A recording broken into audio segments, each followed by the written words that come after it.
Is one of the best Hondas ever made actually being resurrected, being brought back after not being produced for 25 years? Or is this just another car manufacturer's way to get us to buy a car because of the name? My name's Logan, and this is absolutely everything you need to know about the 2026 Honda Prelude.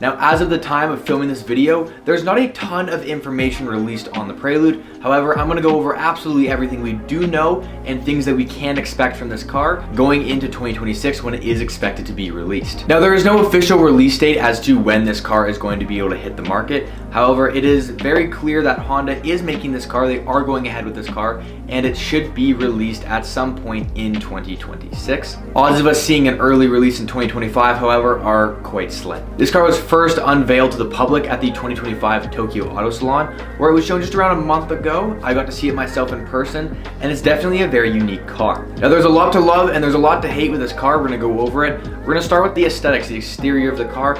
Now, a lot of people either love it or you hate it. Now, it is a two-door coupe, which is sticking to what the original Prelude was, and it's not like what Honda did with the Integra, where they took a classic two-door hatch and turned it into a four-door family car. Now, at first glance, the Prelude does look pretty simple overall. But what I would say is that having gotten to see this car in person, there are little aero bits and pieces. There are little details on the car that you don't really get to see in photos. You only really notice up close, and I do really appreciate that about the car. There was definitely a lot of detail that went into the design of this vehicle, which I think that is definitely worth noting.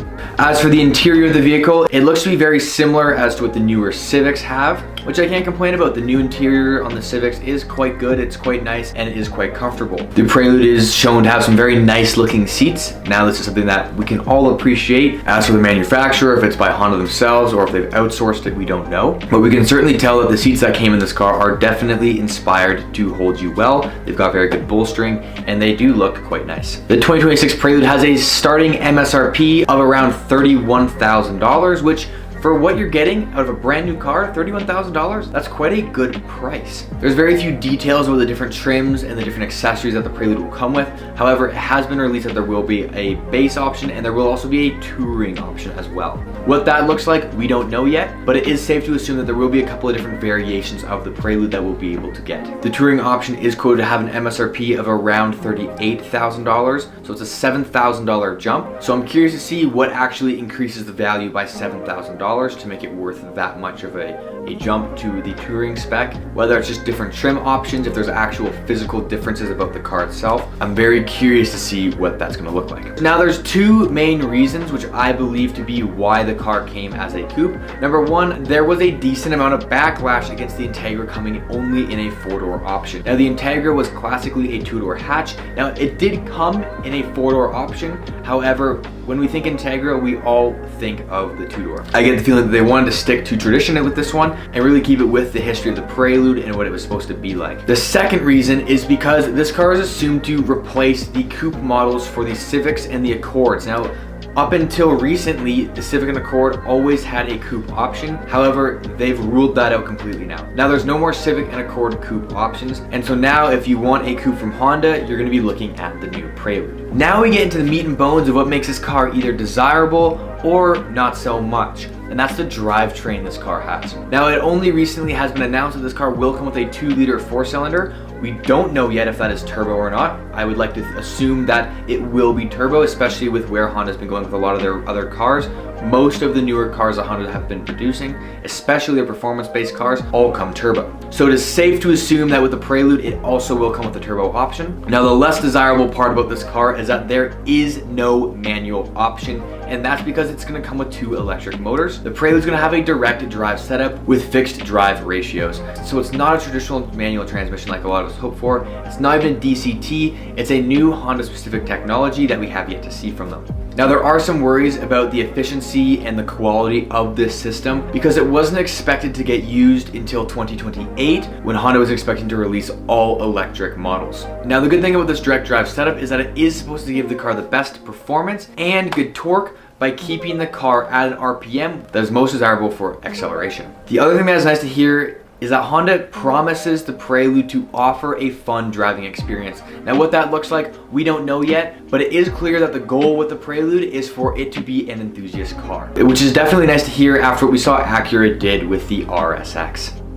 The other bit of information that leads us to believe that this will be more of an enthusiast car, more of a driver's car, and more of a performance car is that this car is made to compete with the new Mazda MX-5 and the Toyota GR86. Both of these cars are very well known for being well-driving, well-handling, enthusiast cars. Cars that you can take to the track out of the box and that you don't need to do much to in order to make them really good, well-handling cars. Now this is a little bit different from the original Prelude. The Prelude was always a great handling car, don't get me wrong, especially when it had the all-wheel steering. However, it wasn't necessarily the best handling car that Honda had to offer. So if we can expect the Prelude in 2026 to be what we got in 2001, it will most likely be a very comfortable driver's car that feels good to get into, feels good to drive, delivers a good amount of torque, but isn't necessarily the best car for performance. If you're gonna be wanting to look at the best performance car from Honda, you're better off looking at like an FL5 Civic Type R. Now we don't know yet what kind of power the Prelude is going to make. However, it is safe to assume that it will be over that 200 horsepower mark, and that's because the Civics and the Accords that the Prelude is meant to replace made around that low 200s mark, and with it being an enthusiast car, with it being a driver's car, it should be a little bit higher. However, I wouldn't expect too much, especially if it doesn't end up coming turbo. It is unlikely that the car is going to make a high horsepower. In fact, I would expect personally that it would come with under 300 horsepower. What I do believe to be a safe assumption though is that with the electric motors, this car will have a good amount of torque and will feel good off the line. Now the next thing I'm sure a lot of you guys are wondering about is what drive mode it's going to be. Is it going to be all-wheel drive? Is it going to be front-wheel drive?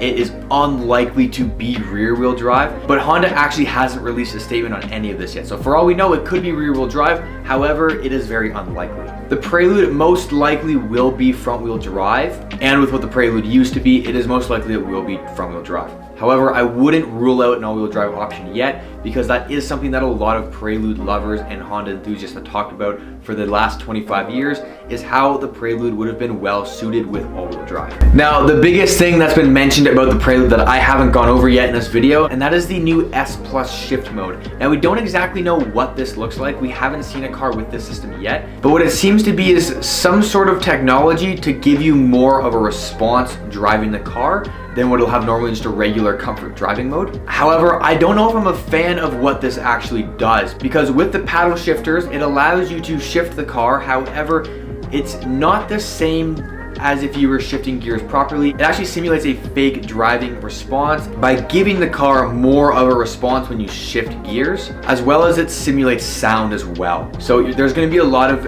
artificial noise coming from the Prelude, which I don't think I'm personally a big fan of. I really like a car that is raw, that is all natural, and that gives a good mechanical feel, which of course you can't expect in 2026, but it would have been really great if Honda managed to put in a manual transmission with this car. Or I think it would have been a lot better if we got what we saw in the newer NSX, where it had 3 electric motors, didn't come in a manual, and it had a proper automatic transmission with good feedback from paddle shifters. All in all, I think there's a lot to love about the new Prelude. I also think there's a lot to maybe dislike about it. I am personally a fan of how the car looks. I am very curious to see what the car is going to drive like.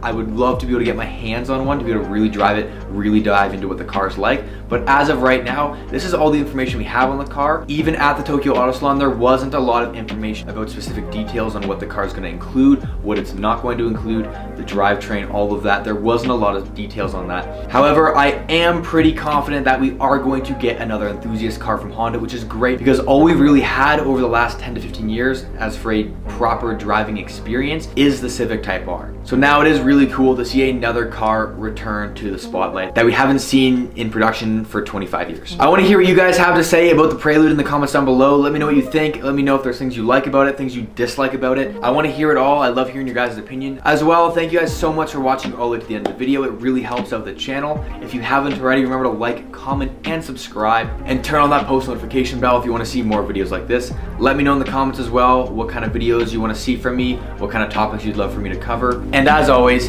keep it fresh.